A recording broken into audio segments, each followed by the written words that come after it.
Namanganda men taniydigan ikkita urug'lik varikoselli tashxisli do'stimga bittasi operatsiya qilish kerak deyapti, bittasi dori bilan davolash kerak deyapti. Siz Sherzod aka urug'lik sifatida bunga qanday fikr bildirasiz?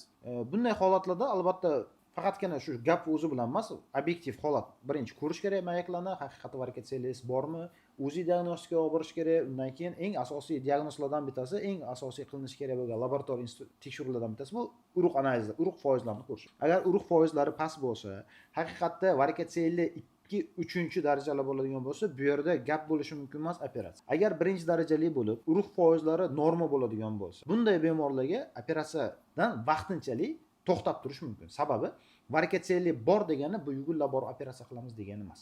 Varikoselli bor degani bu yugullab borib turib operatsiya qilmaymiz degani emas. Bu holatda darajasidan, urug' foizlarini harakatchanligidan kelib chiqib turib ish ko'riladi. Hop, meni do'stim o'z 1 yildan beri farzandsizlikdan qiynaladi.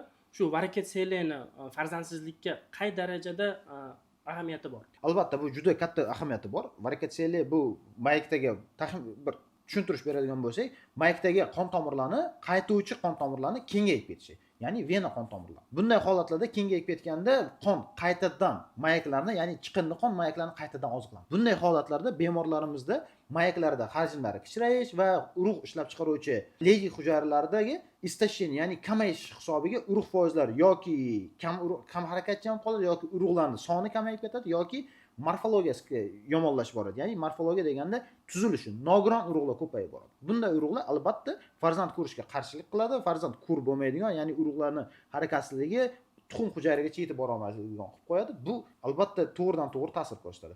Va bu holat har bitta holatda kuzatiladigan uzun asoratlar bor. Birinchi darajalikda odatda reflyuks, ya'ni chiqindi qonni qaytib mayaklarni oziqlantirish ehtimoli juda minimal. Ikkinchi va uchinchi darajaliklarda o'zi deyarli 3-darajada deyarli 100% reflyuks, ya'ni chiqindi qonni qaytib kirishi.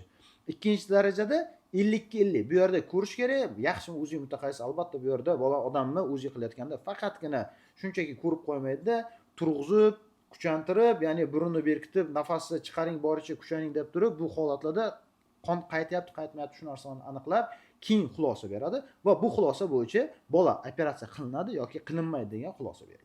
Demak, do'stimga yakuniy xulosalarni chiqarish uchun yaxshi uzist va mukammal urug' tahlili kerak bo'lar ekan.